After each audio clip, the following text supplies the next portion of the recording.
welcome to this week's edition of People Over Politics.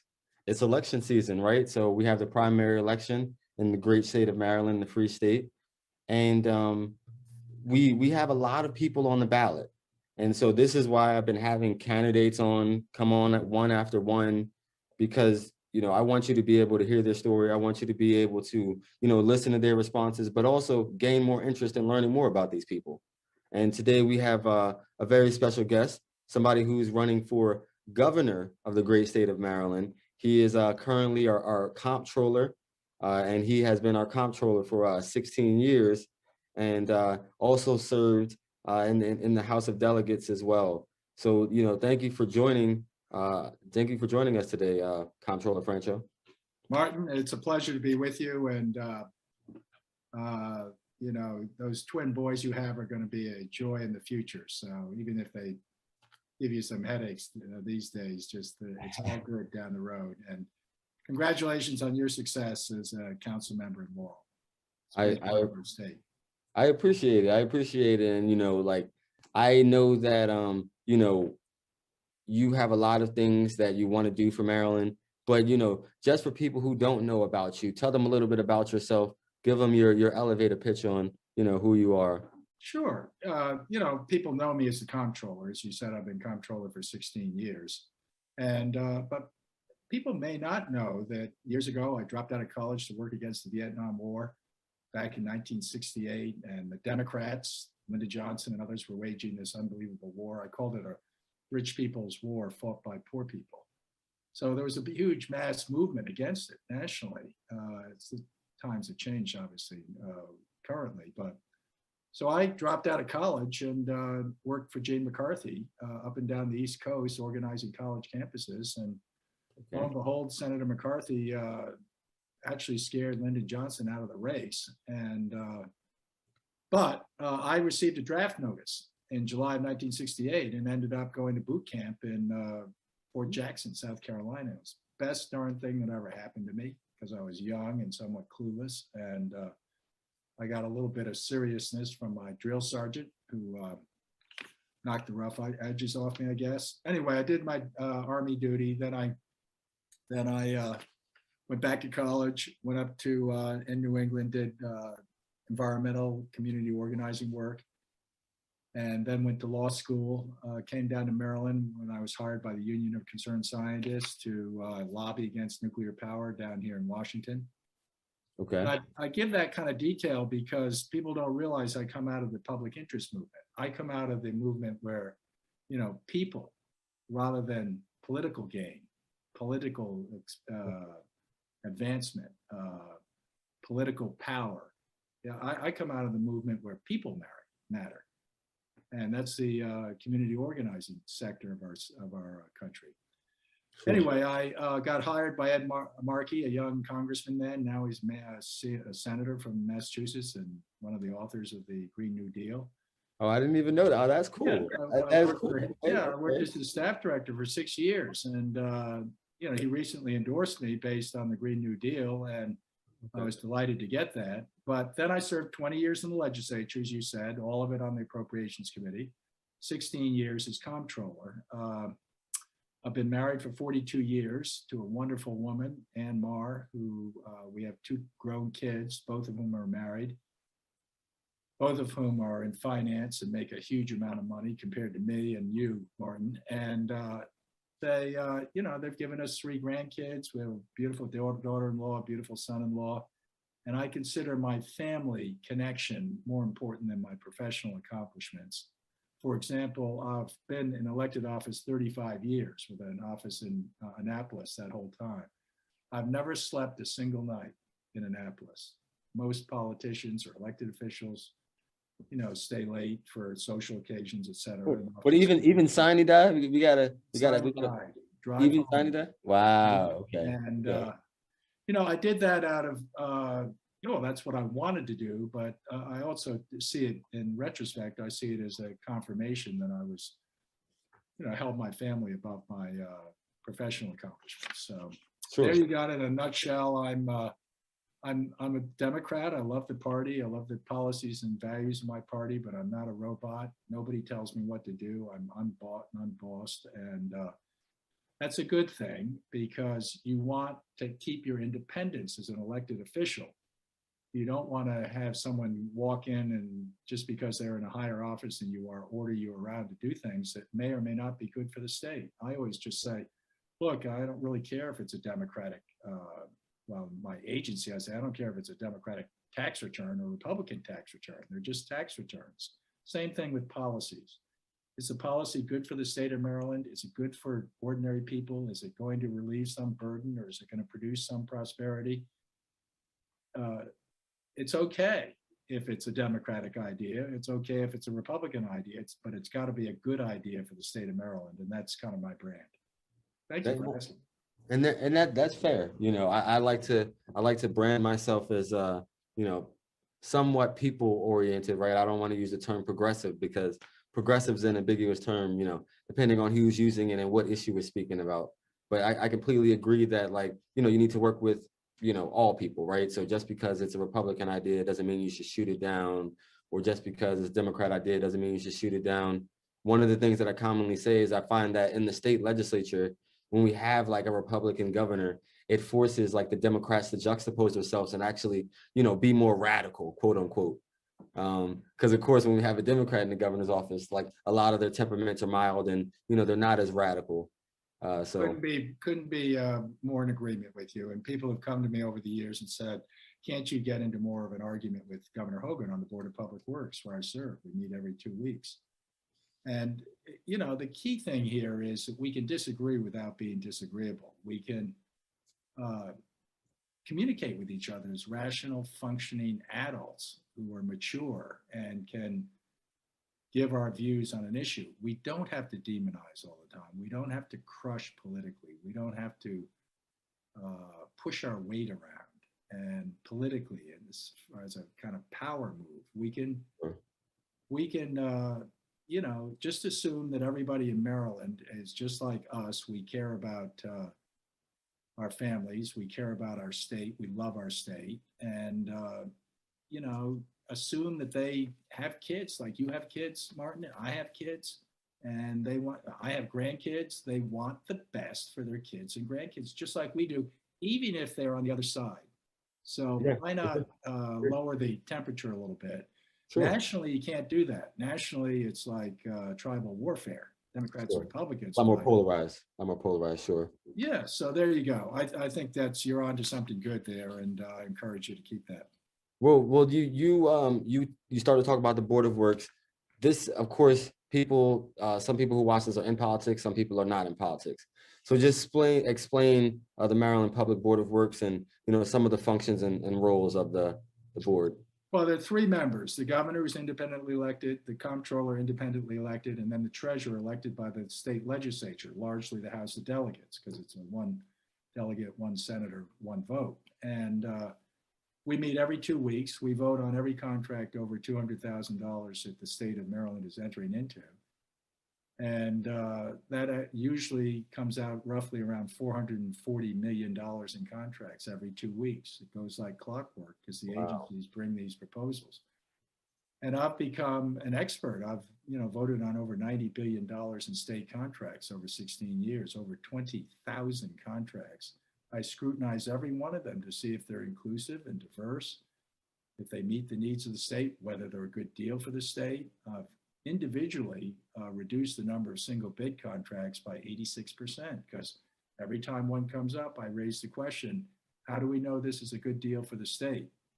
If there's only one bidder, and that bidder tends to be the incumbent vendor. Yes. I call it the incumbent vendor protection program. And it's very common. The agency will say, gee, we're getting a great deal. Don't get your feathers all ruffled, Mr. Comptroller. We're getting a good deal for the public. Yeah. My response is always, prove it to me. Bring 2 bids.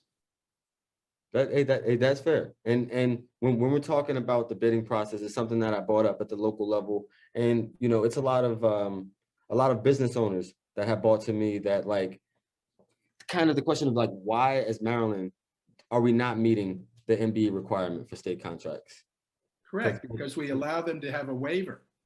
And the waiver slowly becomes the rule, not the exception. Under my tenure as governor, it's going to be the rule that we don't have waivers. Why? People say, well, gosh, really what you're doing is kind of giving a handout or something to the winners of those MBE contracts. No, we're not. We're getting a good deal for the state. And most importantly, we're allowing new talent and new energy and new innovation to come into our economic system. I mentioned this incumbent protection program. It's there, it's alive, it's like redlining almost. Because it's not only they bring a single bid, they also, in the RFP, which is the request for proposals that these companies are bidding on, they have all sorts of conditions built into it that small businesses, particularly ones that are starting up, can't meet. Like, oh, you're bidding on something at the airport. You have to have contracts at 5 other airports in order to be able to bid. So it's that kind of economic protectionism that I have become an expert at scoping out and continue to warn people about. And I'm sure, well, as governor, I get to control the RFPs and I get to control what's put on the agenda. If the governor doesn't support putting a contract on the agenda, it never gets voted on. So just imagine what I've done as a watchdog on the Board of Public Works as a single vote. Often I'm outvoted 2-1, but sometimes I'm not. But imagine what I could do as governor to diversify and make more inclusive the billions and billions of dollars of state contracts. And it's similar to what the council does under your supervision, where you're on a smaller scale, but this is a bigger scale and it has great potential for being reformed. Okay. So I guess the answer, what you're saying is getting rid of those waivers and those exceptions would be the answer to make sure that we meet the participation rate. Exactly. But the key thing for the public to know is that this is not necessarily benefiting the people that win the contracts. Obviously it does. It benefits the whole state because we get a better product. Trying to think of what a good example would be. When I first was elected, I became vice chair of the pension board of trustees. Okay. Right now it's a $70 billion portfolio for our retired employees and teachers. I'm now chairman of the board of trustees. And back in the day, I said, how many of the money managers that we pay hundreds of millions of dollars in fees to invest the money, we pay them, these New York people and independent people, because their expertise is necessary for us to meet our adjusted rate of return that we need to keep the fund solvent. And the answer came back that we have 52 money managers and they all look just like you, Mr. Comptroller. And they went to your same schools. And I said, well, that's going to change. They said, well, no, because, we have a fiduciary responsibility here on the pension system to not play politics. I said, I'm not playing politics. We need more women and minority money managers and investment companies owned by minorities and women. Guess what? They finally yielded. They set it up. They had to make it a Latin name, Martin, because it needed to be concealed, apparently, from the fiscal oversight. Yeah. It's called Terra Maria. It's Maryland in Latin.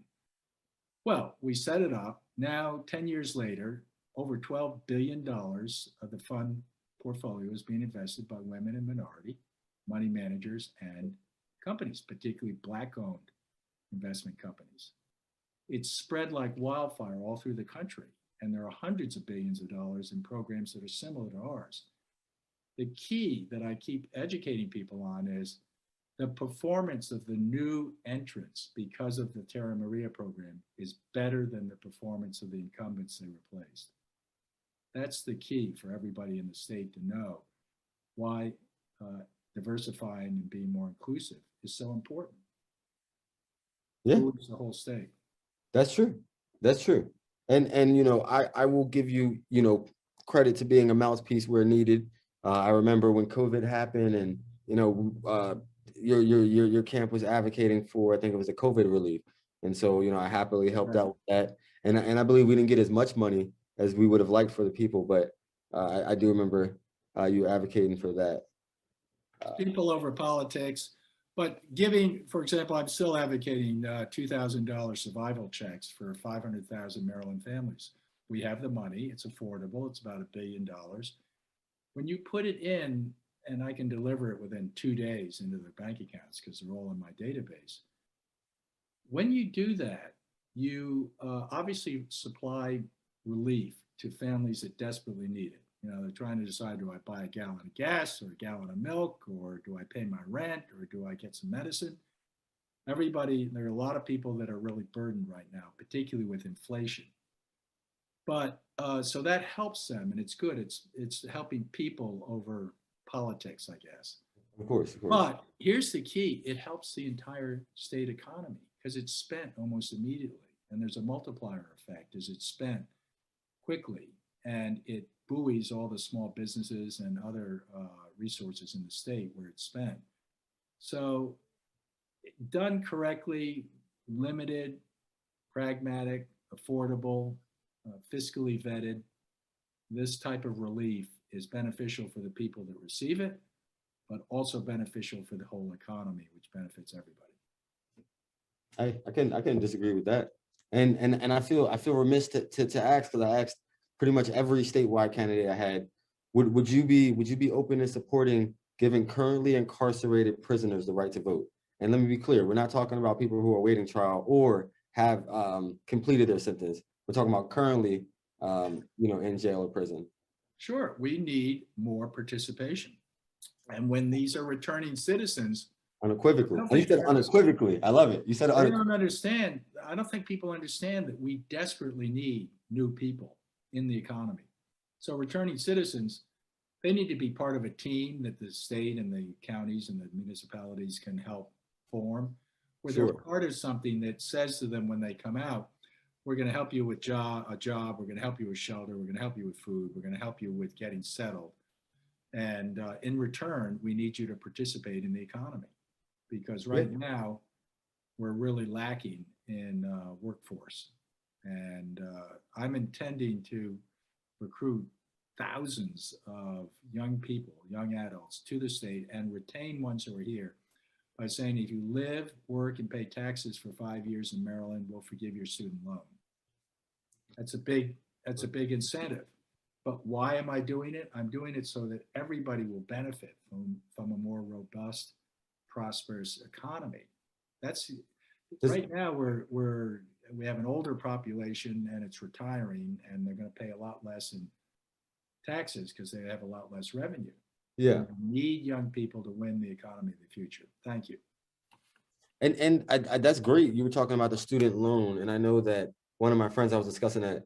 Does this apply to people who have already went to school, or like does it, like, I'm trying to we haven't quite vetted that out. As far as it does apply to people who go to school and have student loans in Maryland. We want them to stay here.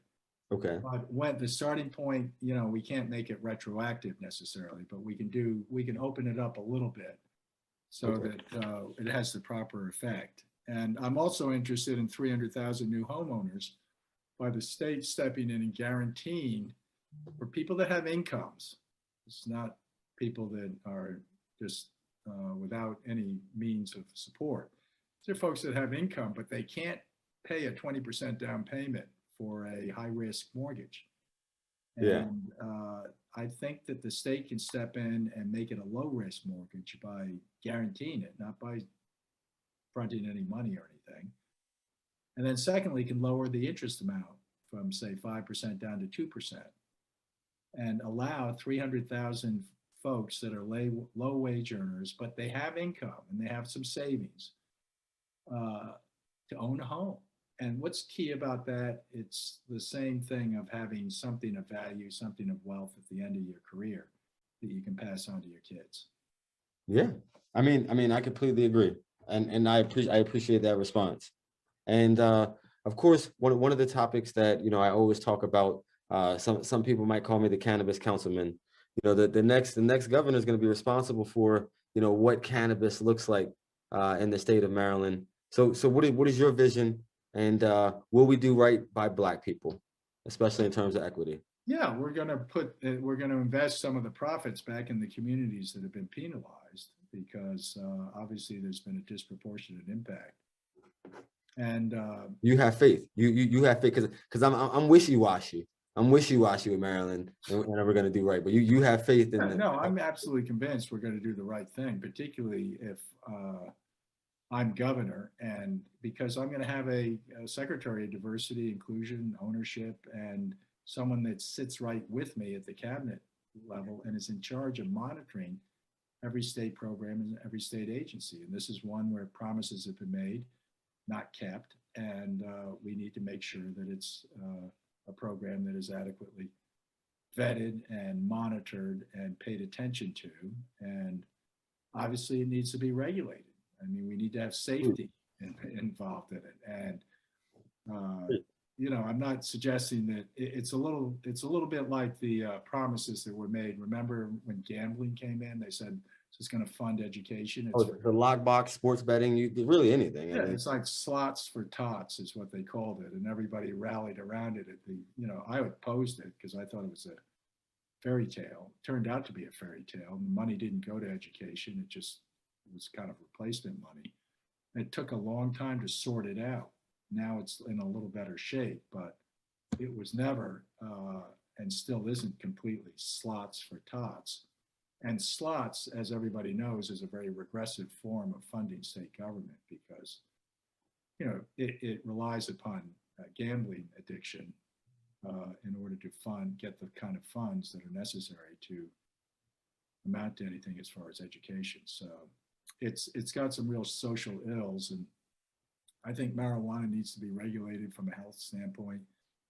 We need to just pay attention to the fact that it's a new product. And make sure to let everybody out of, jail who's currently serving, marijuana related charges. The reparative and justice piece is important, as well as making sure the business, and economy is there for the Black and brown community. So yeah, no, that's. Well, it's not just that, it's everything: transit, education, healthcare, everything has been redlined over the years. And that's illegal, but now it's just kind of accepted around this idea. Well, many Black and brown communities in urban areas and even rural areas have low purchasing power. So it's not worth it for us, the private sector, to put our investments in. Yes, it is. And you've got to, because otherwise the state's never going to move the needle on moving forward together with everybody. And that's kind of my mantra these days, that it's better together. Let's all move together forward, not just some of us. And Absolutely. I think it's resonating with the public. Whoever's on your line or whoever's watching this, if you haven't voted, please go and vote. That's important. The election's next Tuesday, the 19th. The early voting's already over. Turn in those mail-in ballots. Bring those mail-in ballots, guys. Yeah, bring mail-in ballots and get them counted, and let's get the new governor put in, and let's move the needle on some of these big issues. Okay. Hey, and I got a few rapid questions, but I just wanted to say one statement. Whoever's the next governor, just know we want an Apple store to come to Prince George's County. If you didn't hear it from anybody else, you heard it from me. Sure. We want an Apple store in Prince George's County. But Prince George's County, I used to live in it when I first moved to Maryland. It's a great county, and it's I guess Charles County is just nudged ahead as far as the wealthiest African American community in the that's true. State, minority wealth, but Prince George's is right behind it. I mean, there is a tremendous amount of wealth, but there's also a tremendous amount of what I call silent redlining, where people say, well, we're not going to really connect the transit. We're not really going to provide community health clinics. We're really not going to pay that much attention to K through 12 education. Yeah, that's the reality of the division that we see often. And I emphasize once again, it's not the old kind of discrimination. It's the new kind of economic discrimination. And we can fix that because the state has a tremendous amount of leverage, as you know, just like the municipalities and the counties do. But we've got to know what we're doing. That's kind of why I'm running. Well, I appreciate you. So just rapid questions. Are you a Pepsi or Coke type of person? I'm a Diet Coke person. Ah, Diet Coke. Okay, gotcha. And so, what is your favorite Maryland event? I like the Hyattsville Art Festival. That's one of my best ones that I go to, and I go to every year. And it's a, Hyattsville's a little bit like my hometown in Tacoma Park. Not hometown, but the town I lived in for 42 years. Yes, I love to Tacoma Park. Absolutely. Okay, and the last thing was favorite superhero and why? Favorite superhero is Superman because I always, when I was growing up, thought that I had X-ray vision, and I used to stare at the wall and try to see Okay. through. And I was always impressed by Superman, faster than a speeding bullet, able to see through walls. And yeah, I haven't really brought myself up to date on superheroes. Yeah. Okay. No. Hey, it's personal to you. It's personal to you. I think there was somebody that said Spider-Man because he's the community superhero. Yeah, Yeah, and I think Anthony Brown said Iron Man. But yeah, everybody has their why own not? What superhero. about you? What's yours? Me, I'm definitely a Static Shock. Oh boy. You might not know Static. He's from the '90s, but yes, he was one of my favorites. He had dreadlocks and he was about electricity. So yeah, Static Yeah, Shock. I do kind of vaguely remember that. So good for you. Well, thank you. You've certainly shown some light today. Yes, I appreciate it. Opportunity, and my best to William, your producer, and call Thank you. me anytime. Make sure you, everybody, if anybody, I would never leave a group like this and not say, if you haven't voted and you're voting, please give Franchot and Monique Anderson Walker the first African American female to be lieutenant governor from Prince George's County, Sure. who is my running mate. Please give us both a vote. Franchot and Anderson Walker on July 19th. That would be a good step forward for the state. I'm supported by Derek Barnes, the legislative the chairman of the Legislative Black Caucus, Okay. and Nick Charles, who is the head of the Prince George's House delegation. And my campaign chair is Al Hathaway, the iconic minister of Union Baptist Memorial, who recently retired. But I'm all about freedom from physical pain, freedom from financial pain, because it's so destructive right now, freedom from mental health pain, because it's so corrosive. And I'm also in favor of freedom from spiritual pain, which is just have some kind of a relationship with a higher being. And everybody has those four freedoms. I think we'd be better off as a state. Hey, I appreciate it. And of course, as he said, everybody get out there to vote, return your mail-in ballots, definitely do your research and get out there. So thank you very much, Comptroller. We appreciate you taking the time. Could I just give a shout out, Martin, to Richard Oh yeah, Deshay Elliott? yeah, for sure. Give your shout out to who else is Richard, on Richard. Richard Deshay Elliott. There Okay. is one unbelievably impressive young man, and I wish him the best of luck in his election. Yes, yes, I'm definitely supportive of Rich, and I'm glad you gave him a shout out. Definitely giving the young man his flowers. I appreciate that. Martin, I'm going to get off. Thanks very much. Call me if you need anything. Yep, no problem. I'll talk to you soon. Yeah, take care. All right, have a good one. Okay, that was this week's edition of People Over Politics. Have a new guest, so definitely looking forward. Tune in next time.